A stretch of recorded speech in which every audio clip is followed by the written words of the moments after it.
Será que é privilégio ou característica única de um lugar geográfico, de um povo, o nazismo? Ou o nazismo, ele é um horizonte, ele é um potencial, ele é um modus operandi, ele é uma operação que ela ganha a sua força em certos momentos. É como ela fosse o berserker, né?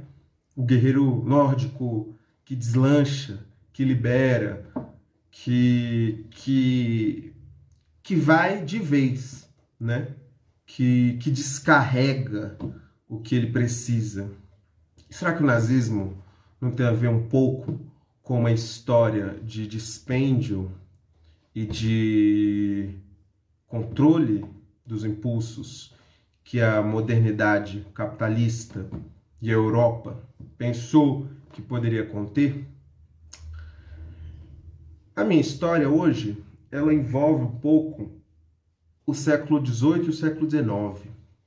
Ela não é uma história que antecede até a colonialidade vinda de Portugal, da Espanha, porque também é muito importante a gente ter em mente esses dois registros históricos distintos.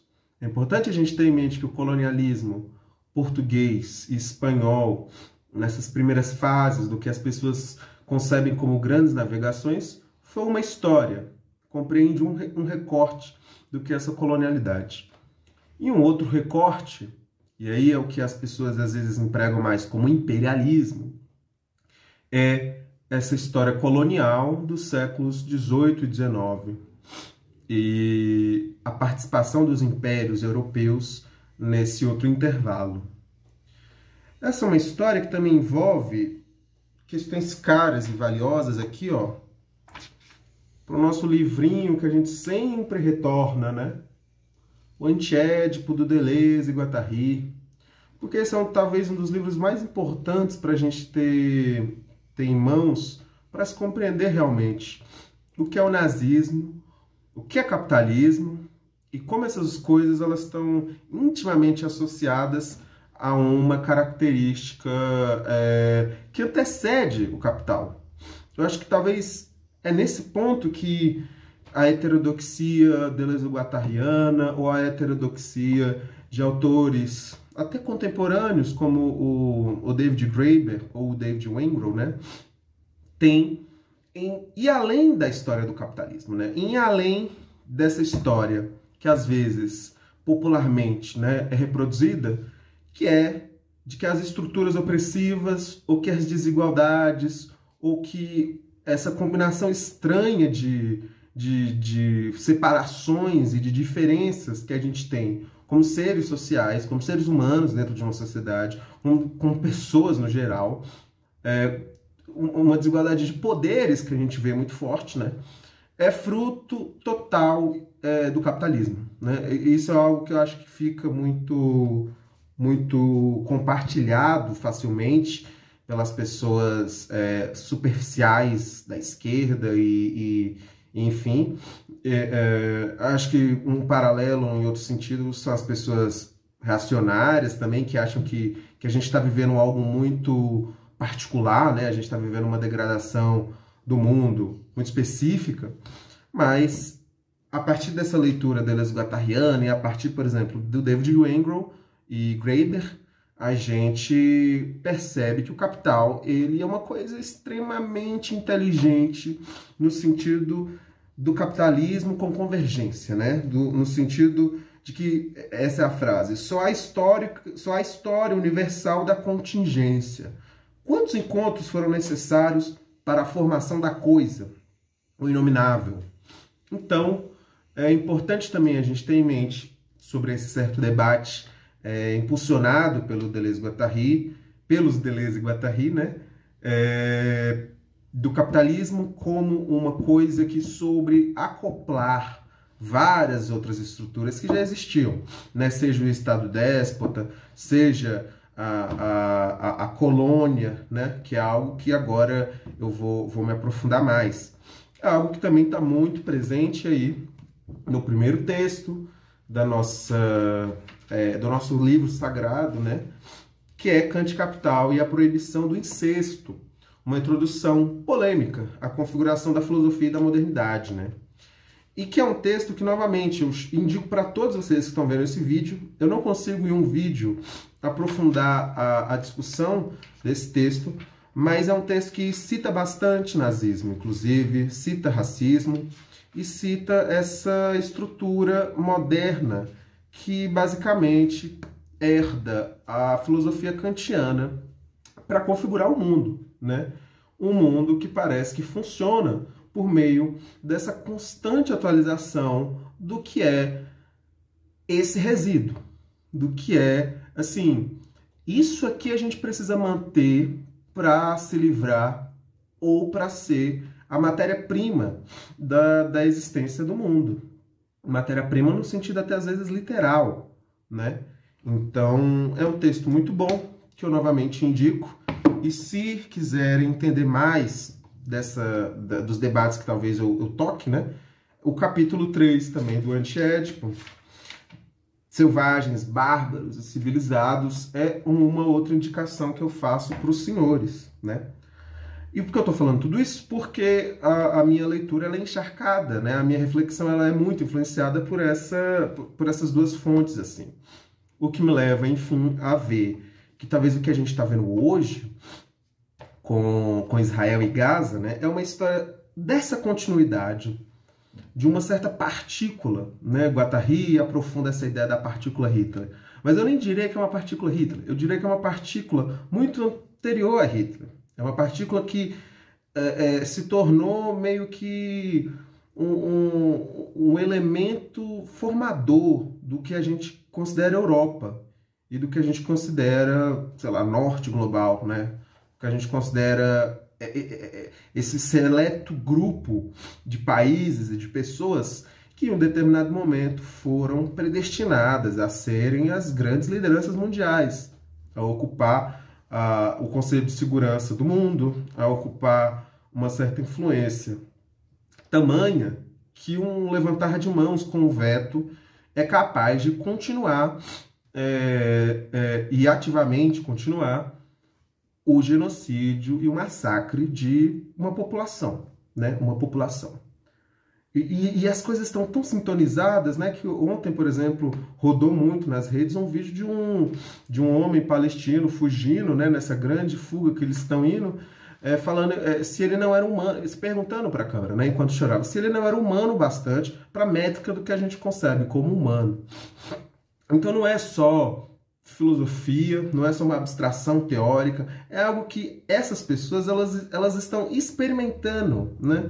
O que todo mundo aqui discutiu nessa história, né? Que começa com Fanon, com Aimé Césaire, com Bembe, com Hannah Arendt, com Foucault, com Agamben, toda essa história da filosofia, do pensamento crítico, da teoria, que fala sobre isso, né? Fala sobre os limites do que a gente tem como corpos, como seres humanos políticos, os limites que a gente estabelece numa sociedade, né, organizada por uma biopolítica, né? Quais empregos a gente dá, qual virtude política a gente emprega a um corpo, qual corpo a gente considera menos vida ou não. Toda essa história teórica ela é experimentada, ela é vivida e atualmente ela vem sendo atualizada pelo que acontece ali naquele lugar realmente. Essa é uma história que envolve também aí, e eu acho que talvez esse protagonista, né, esse personagem, ele incorpora boa parte dessa história, que é do jovem Adolf Hitler. Este jovem Adolf Hitler, vamos pensar essa ideia por um momento, né? Vamos pensar esse cenário por um momento. Este jovem Adolf Hitler, em 1898, ele assistia TV. Ele ligava ali a televisão e ele estava assistindo um documentário sobre a história da Alemanha, documentários sobre o von Bismarck, documentários sobre o que é a nação alemã, ou o que é aquilo que se constituía como a Alemanha, né? E o que o jovem Hitler assistiu foi a repartição da África. Foi a Conferência de Berlim, que acontece em 1885, né? Que foi quando o Bismarck convoca os países ali da Europa, né? A Rússia não faz parte dessa repartição, inclusive, mas convoca ali as grandes nações da Europa e reparte a África, divide o continente, né? Gerando, inclusive, a divisão que termina com o Congo como colônia privada do rei Leopoldo II da Bélgica. O Eric Hobsbawm, ele até fala na Era dos Extremos, né? Eu acho que eu tô com ele aqui, que é o último livro dessa saga, né? Das eras que ele tem. E ele até fala, quando ele começa a discutir sobre a Segunda Guerra Mundial, que aquilo ali para a Europa do século XIX era uma coisa meio chocante mesmo. O Bismarck se perguntaria, né? Por que vocês não resolveram essa questão com um acordo, com um tratado? E por que essa paz foi garantida no século XIX, né? Eu acho que porque esse momento ele foi possível de surgir. Porque ali foi a primeira Lebensraum, ali foi a primeira zona a ser ocupada, ali foi a primeira experiência sofisticada, tecnológica, né, de colonialidade, muito além do que Espanha e Portugal realizaram nos séculos anteriores, que foi essa outra fase da colônia nos continentes, né, seja o continente asiático, seja no continente africano, etc. Hitler cresceu sobre essa sombra. Imaginem essa criança vendo e lendo uma justificativa nacional, um país que surgiu, que foi unificado, né? Um espírito de um lugar que depende desde sempre dessa zona do outro, dessa zona de morte, desse lugar ali que considera-se um lugar que é necessário ter. E a gente vê que isso, quando transplantado para o nazismo, ele ganhou uma força muito importante. As pessoas que viviam lá, e aí é o que a Hannah Arendt entra na banalidade do mal, está muito presente no filme recente, né, o Zona de Interesse do Jonathan Glazer. As pessoas, elas viviam pacatas porque elas acreditavam fielmente de que aquilo era necessário, né? Não é que elas foram enganadas. Não, as pessoas sabiam. As pessoas desejavam aquilo. A banalidade do mal não é só essa questão de que o mal se torna banal, etc. Eu acho que também é sobre um preço que as pessoas estabelecem e elas compram. A personagem lá, né? O filme acompanha o capitão lá, que era o cara que liderava a Auschwitz. E a esposa, né, os filhos ali morando numa mansão muito bonita, próxima ao campo. Então as pessoas compram esse preço, né, de viver no seu paraíso do Éden. E a Alemanha foi para o Éden durante alguns anos, certo? A Alemanha, ela viveu ali o que talvez as outras nações europeias sempre viveram a partir da colonialidade mais explícita.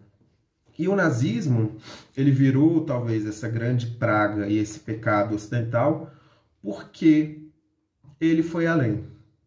Ele pisou em uma zona que envolviam pessoas europeias.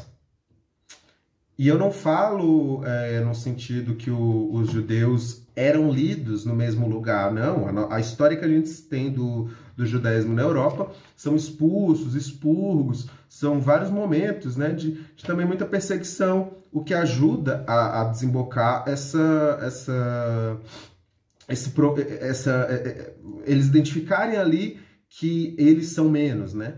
Mas, no geral, as pessoas, né, os judeus e judias, já haviam entrado em sociedades, já haviam constituído suas riquezas, já haviam se tornado cidadãos de vários países, né? Judeus alemãos, judeus britânicos, judeus espanhóis, judeus, enfim, judeus de qualquer coisa do tipo, né? Qualquer nacionalidade. Então, eram cidadãos europeus. O nazismo, ele foi além. O nazismo, ele fez a colônia, ele repetiu a colônia em solo europeu, né? Ele conseguiu, de fato, ir além e deslanchar demais essas tentativas de reterritorialização, certo? Talvez muito por isso que ele ganhou a envergadura histórica e moral que ele ganhou. E eu nem digo que na comparação, não é isso. Mas é porque, de fato, se você compara a quantidade de produção cultural ou a quantidade de sensibilidade que dão ao que aconteceu no século XX na Europa e o que aconteceu com as escravidões e com as colonialidades de outros contextos ali, inclusive muito próximas, né? Pensar o Congo do rei Leopoldo II, não olham no mesmo sentido, não dão o mesmo peso. E essa é uma história de continuidade. O que eu estou falando é isso. A minha reflexão é um pouco essa. É uma tendência, é um sacrifício que parece que certos povos e certas culturas tomam. Parece que é algo, inclusive, intrínseco a uma cultura humana. Talvez é aí que a gente esteja mais cometendo um erro, né? Talvez é a partir dessa configuração moderna de que a gente empreendeu de humanos que começou todo o problema. Porque hoje a gente vê um mesmo povo, uma mesma cultura, uma mesma tradição, né, de uma população que sofreu esse episódio na Europa no século passado, recriar, repetir e refazer com um outro povo que caiu na outra zona, que foi selecionado dessa vez como Lebensraum. Eu não estou falando que todos são, né? Inclusive conheço muitos judeus anti-zionistas. Inclusive gosto muito de judeus tipo Bob Dylan e Leonard Cohen e a galera do Monty Python. Então, essa aí de antissemitismo não rola, galera. Mas é um povo que sofreu e vem repetindo algo muito parecido. Talvez o que a gente está vendo em Gaza demonstra que a colonialidade, essa partícula dessa coisa estranha que eu estou falando, ela não é privilégio da Europa, ela não é privilégio só daquele pedaço de mundo. Talvez ela seja algo constituinte do que a gente tem de si como humano nessa configuração moderna. A partir dessa bifurcação que as pessoas criaram entre, né, agências. E que está ali inscrita na colonialidade e no racismo sofisticado dos séculos XVIII, XIX e início do XX, né? Quando a gente olha novamente, né, eu estava lendo e indico também bastante esse livro, estava lendo só virtualmente, Os Monstros de Hitler, do Eric Kurlander. Sobrevoa a história sobrenatural do Terceiro Reich, né? Essa história que envolve muitas fases, e é um acadêmico, é uma pessoa renomada, então tem uma produção teórica realmente muito profunda. As pessoas às vezes repetem, né, esses negócios do Hitler era esotérico, era ocultista e tal. É mais complexo que isso. Inclusive, em um primeiro momento, nas primeiras organizações do Partido Nacional Socialista, ele tem uns diálogos com o esoterismo, em especial quando ele conhecia Goebbels e tal, mas depois ele vai para uma postura até assim, não, esquece essa lombra aí, galera. Mas porque o sobrenatural, de fato, ele foi muito relevante para constituir esse terreno fértil, essa operação dos alemães de olharem assim e falarem, porra, a gente está vivendo aqui o nosso jardim do Éden, né? A gente está aqui vivendo, enfim, o que a gente merecia. Eu até anotei, né? Tem 3 fases que o livro trabalha mais, e que é o renascimento da religião, do folclore e da mitologia nórdica, ariano-germânica, e é um intervalo bem grande, é mais ou menos 1789 até 1914, né? Um momento ali que o folclore alemão teve um renascimento. Um outro recorte é o renascimento do ocultismo austro-germânico entre 1880 e 1910. Então, estão vendo que a gente está falando de coisas meio diferentes? Uma coisa é o folclore, uma coisa é a questão do Volkisch, outra coisa é um ocultismo. Aí tem muitas coisas que surgem, né? Tem a ariosofia, tem a própria teosofia, tem escolas, né, de ocultismo, assim, de pensamento ocultista, né? Não são coisas todas iguais. E, por fim, o surgimento das ciências das fronteiras, né? Que são essas ciências, hoje algumas pessoas até usariam pseudociência, mas que são astrologia, as teorias da Terra, né? Que envolvem questão magnética, radiometria, que são essas ciências ali que estão entre um sobrenatural e entre uma ciência, né, rígida, racional, científica, etc.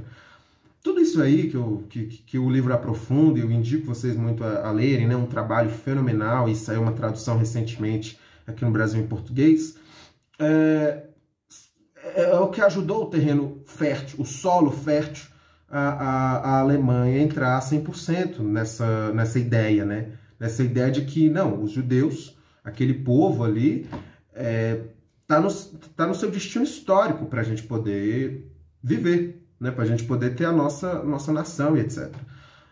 O Lebensraum, né? Essa ideia lá do Hatzel, né? Que é essa zona a ser controlada, essa zona a ser explorada, esse lugar geográfico, né? de extrema importância, foi realizada, né? Foi realizada nos campos e foi realizada na própria expansão que a Alemanha empreendeu nos outros países, né?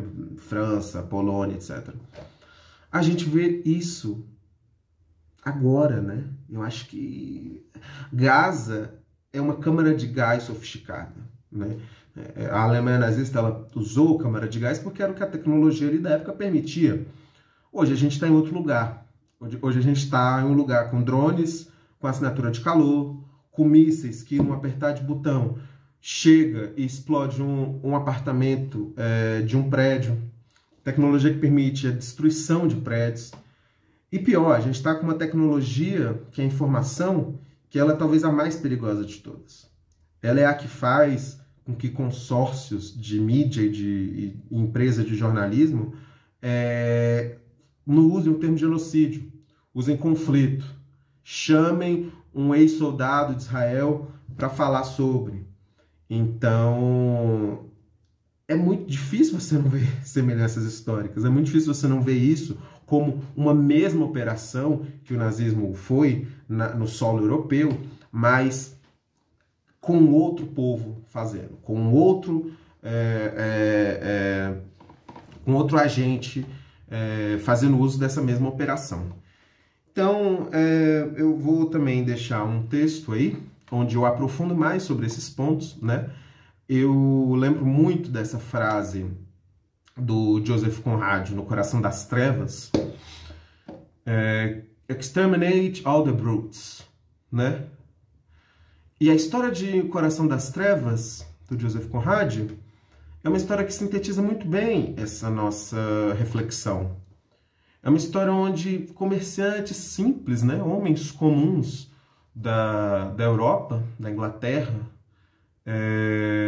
viajando pelo Congo belga, né, é uma empresa de comerciantes, assim, né, uma empresa privada e tal, são aqueles comerciantes das navegaçõezinhas. De repente, ao ver aquele mundo natural, que parece até um pedaço de outro tempo, um pedaço de outra história, tem uma facilidade enorme em ver aquilo como um lugar a ser dominado. Vem aquilo como um lugar a ser desbravado e a ser engolido, né? Porque é uma tendência. Talvez um desenho mesmo que está inscrito naquele solo ou na nossa cultura, né? Eu deixo essa dúvida em vocês, né? Se é algo que é próprio da Europa e que hoje Israel faz igual, porque ela foi uma nação convidada a ser branca, uma nação convidada a ser europeia, o reino ocidental no Oriente Médio, ou se é algo que é intrínseco a uma natureza humana na forma que a gente está configurado, né? Ou se é uma coisa que é uma tendência, né? Essa busca incessante por uma Lebensraum, esse povo que a gente define como este povo precisa ser morto e dominado e escravizado para que a gente possa alcançar o Éden. Se isso é uma tendência mais da cultura humana a partir da modernidade, das organizações sociais mesmo, que a gente chama de Estado-nação, né? Mas basicamente era isso, uma reflexão pensando um pouco o momento que a gente está vivendo hoje e os tons sacrificiais que o massacre em Gaza tem, né? Soa como se Israel realmente estivesse falando, olha, eu quero sentar na mesma mesa que vocês, né? Eu quero sentar junto com vocês, vocês que no passado fizeram processos muito parecidos com outros países, né?